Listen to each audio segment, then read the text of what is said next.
और अजामिल की कथा सुनने जैसी कथा है। बद्धन्तु विषयासक्तम मुक्तम निर्विषयम मनः। विषय और वासनाओं से आबद्ध ये मेरा और आपका मन, ये हमारे अस्तित्व को कुमार्ग की ओर घसीट के ले जाता है। ब्राह्मण का शरीर, अजामिल ब्राह्मण है, किंतु संग दोष हुआ और अजामिल ने एक वेश्या के साथ विवाह किया। उसको राजी रखने के लिए अजामिल ने चोरी करना शुरू किया, डाका डालना शुरू किया, और कहते हैं कि अब तो अजामिल उस एरिया का सबसे बड़ा डाकू बन गया। लोगों को लूटता था वो। धर्म नहीं, कभी परमात्मा का कोई चिंतन नहीं, ऐसे अजामिल ने, कहते हैं कि अजामिल के गांव में संतों की एक मंडली पहुंची। उन संतों ने अजामिल के गांव में जाकर एक सज्जन से पूछा कि भैया, आपके नगर में कोई वैष्णव रहता है? सच में यदि आश्रय लेना हो ना, तो किसी वैष्णव के घर आश्रय लीजिए। जैसे माली फूल को संभाल के रखता है, वैष्णवों का मन आने वाले आगंतुकों को संभालता है। बोले, कोई वैष्णव है आपके नगर में? साधुओं को देखा, बड़ा उद्दंड व्यक्ति रहा होगा जो भी वो, उसने अजामिल का एड्रेस सुना दिया। बोले, वहां चले जाओ, बहुत ही परम वैष्णव। मन में सोचने लगा कि बाबा जाओ, जब मालूम पड़ेगी, पिया हुआ मिलेगा और गालियां सुनाएगा, जब अक्कल आएगी तुम्हें। आ जाते हो भीख मांगने। अजामिल की पत्नी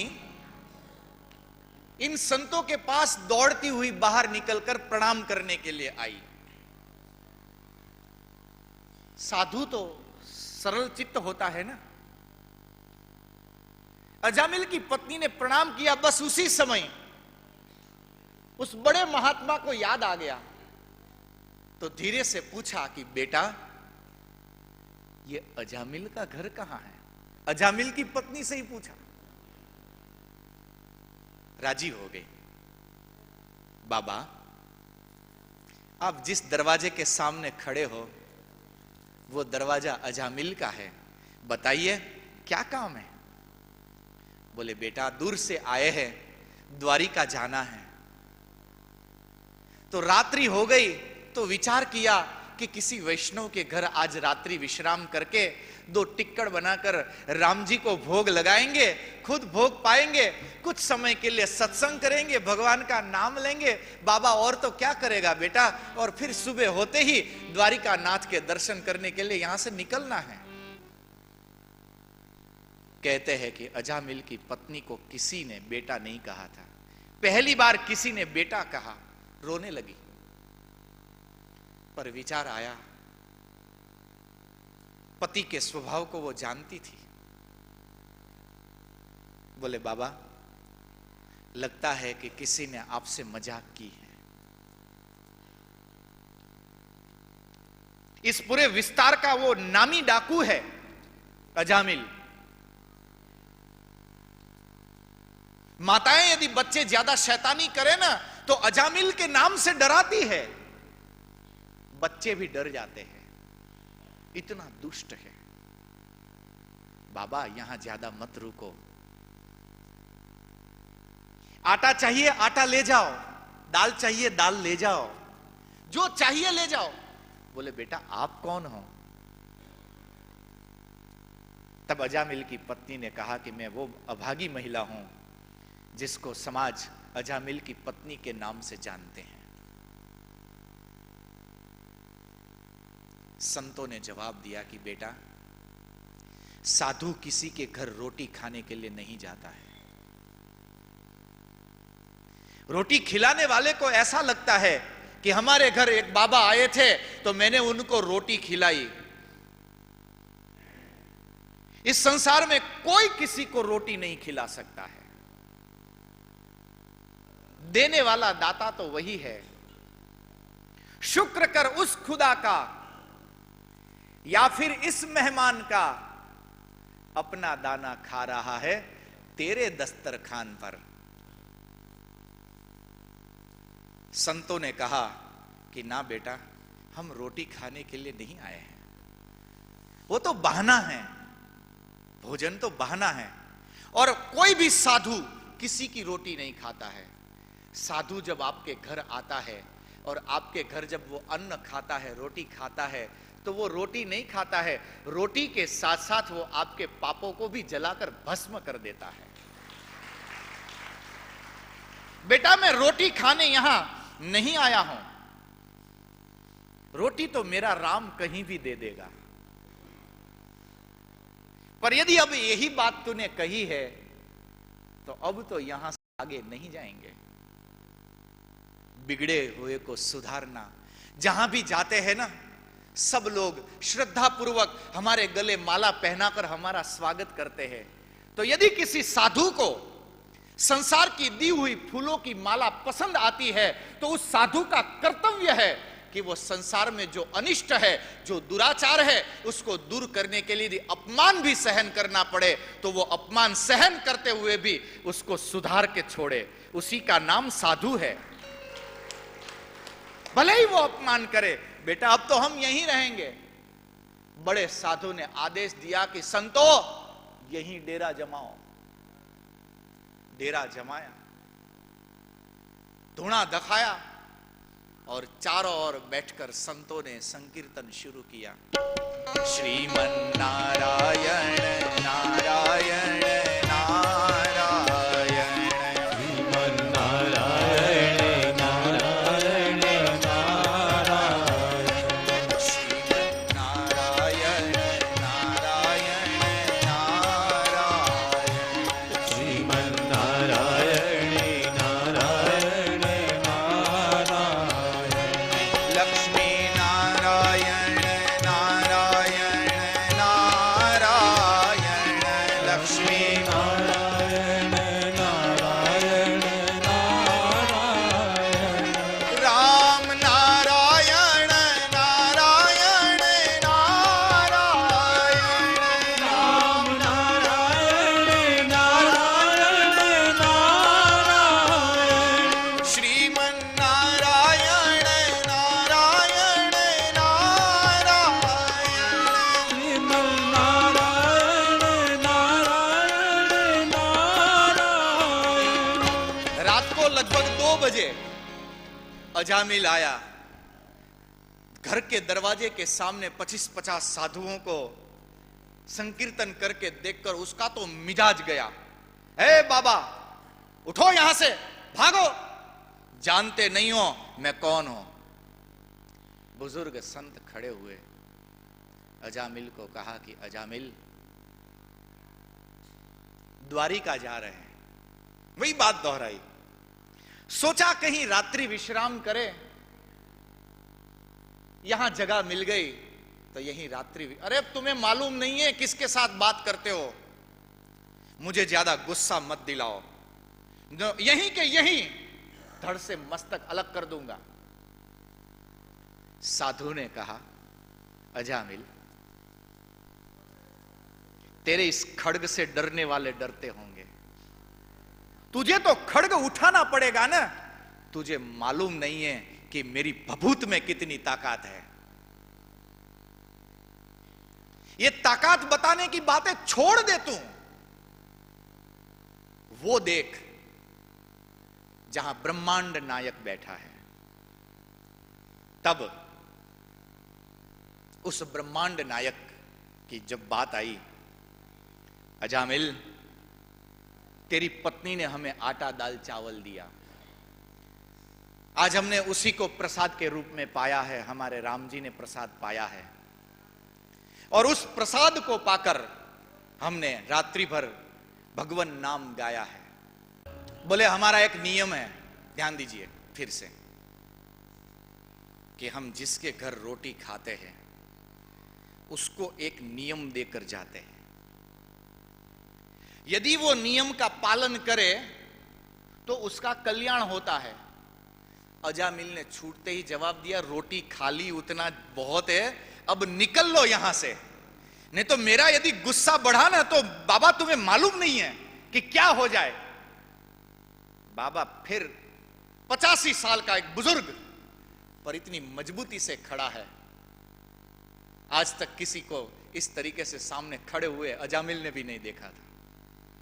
लोग आ भी जाते थे ना तो थर थर कांपते थे अजामिल के सामने।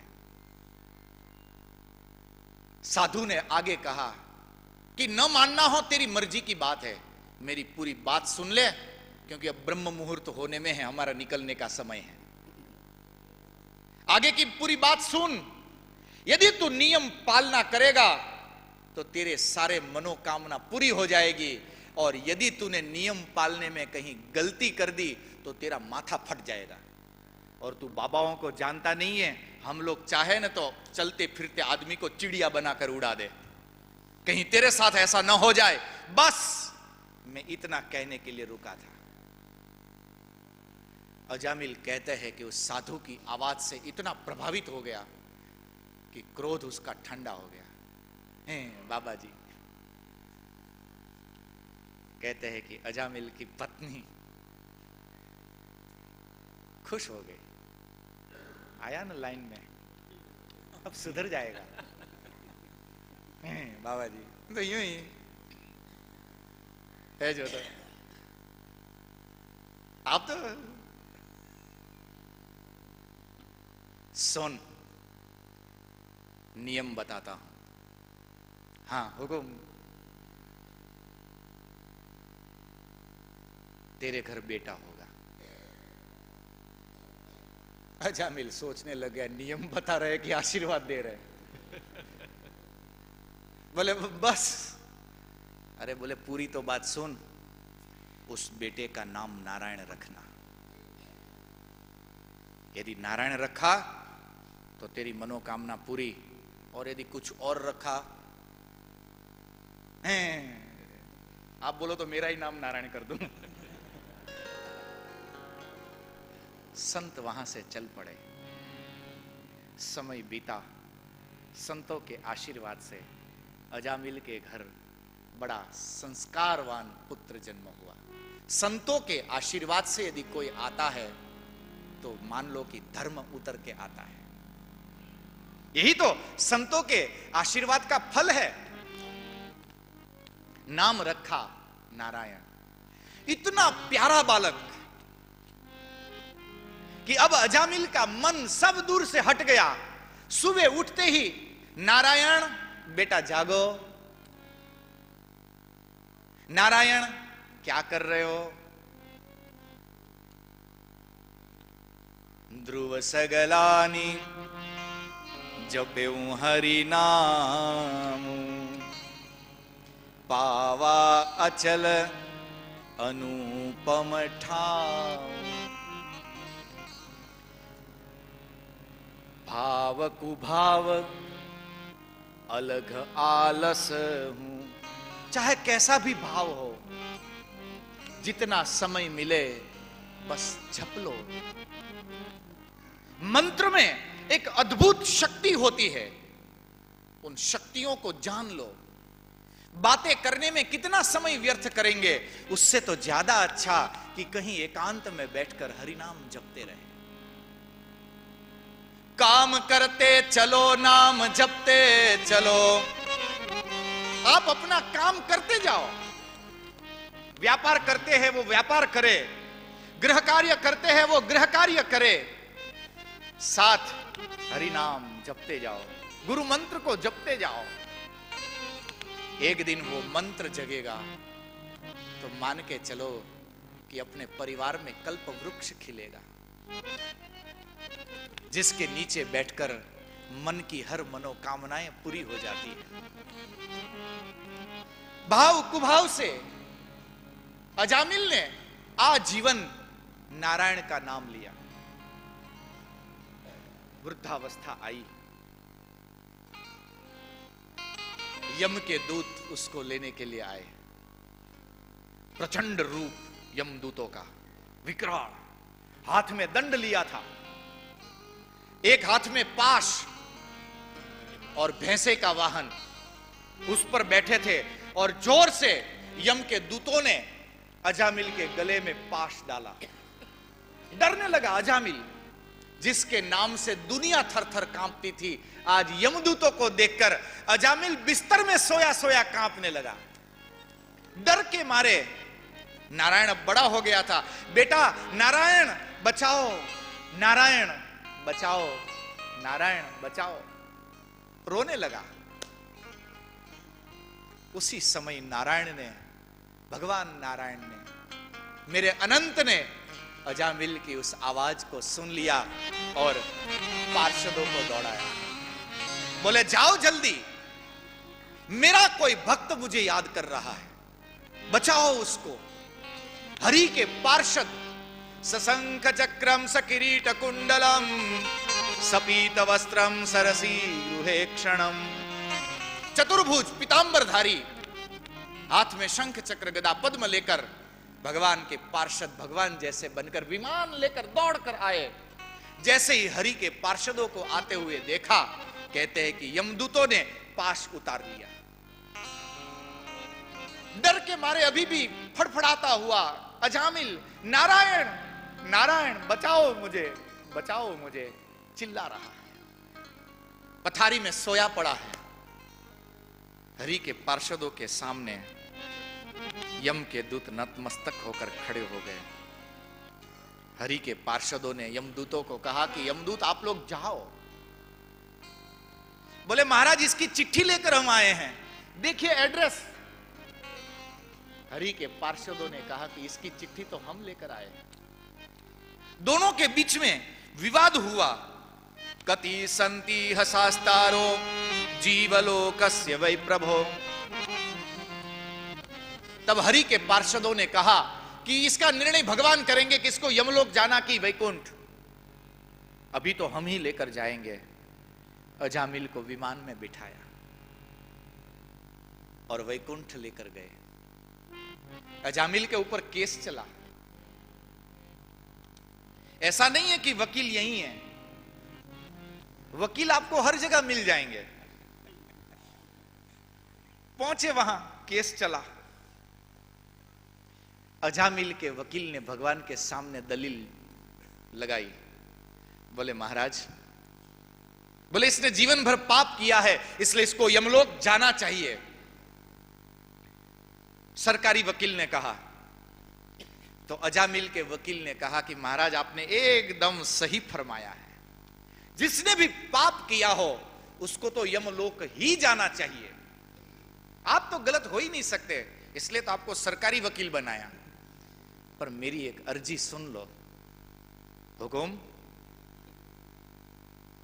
हमने सुना है कि जीवन में एक बार भी यदि नारायण का कोई दर्शन कर ले तो उसको तो सायुज्य मुक्ति मिलती है। हमने सुना है, हमने संतों के मुख से सुना है, यदि संत लोग झूठ बोलते हो तो हरि इच्छा। श्रीमन नारायण नारायण नारायण, श्रीमन नारायण नारायण नारायण, श्रीमन नारायण नारायण नारायण,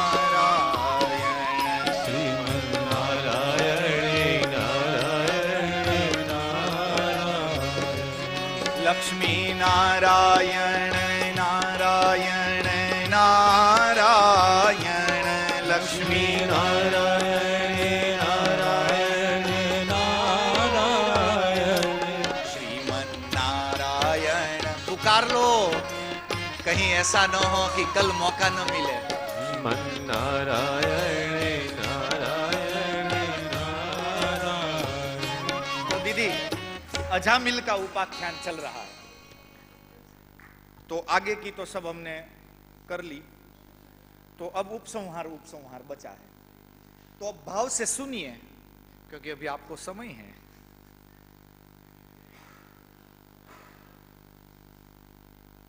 कहां पहुंचा था मैं?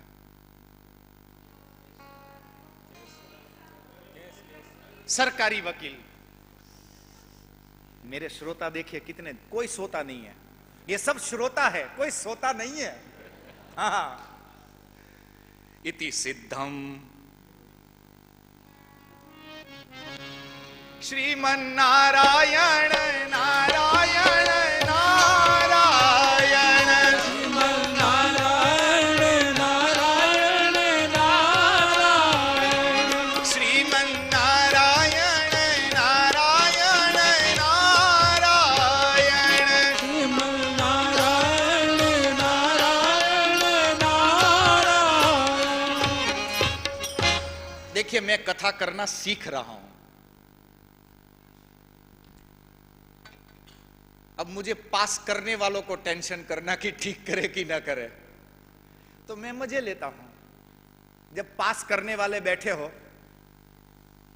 फिर काहे की चिंता,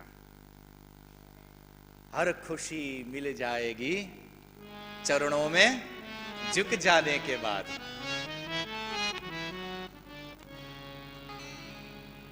कुछ न बिगड़ेगा तुम्हारा गुरु शरण आने के बाद। तो चलिए फिर अजामिल के पास।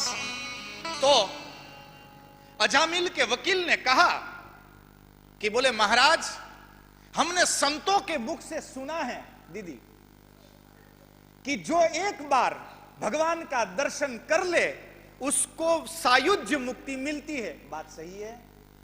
देखो ये भी हां कर रहे हैं।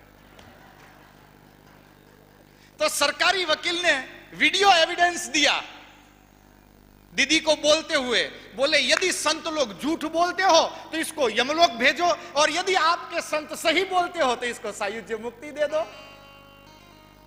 भगवान नारायण ने फिर फैसला सुनाया और अजामिल को मुक्ति मिल गई। मेरे भाई बहन, ये सुंदर कथा भगवान सुखदेव जी महाराज ने राजा परीक्षित को इसलिए सुनाई कि जिसको जितना समय मिले, भाव हो न हो, परमात्मा के नाम को बस पुकारते रहो। यही एक हरि नाम मेरे और आपके साथ आने वाला है।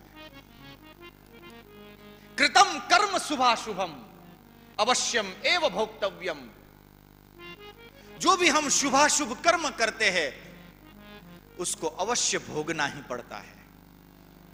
यदि मुक्ति की कामना है तो जपिए, जितना ज्यादा जप सकते हो। और इसलिए जब मैंने मेरे गुरु से जब ये कथा सुनी और मेरे मन में जब ये बैठी, तब से मैंने तो शर्म छोड़कर माला साथ रखना शुरू किया है। आपको ठीक लगे तो रखना, नहीं लगे तो वाह। हरि नाम का जो आश्रय ले उसकी कोई दुर्गति नहीं कर सकता है।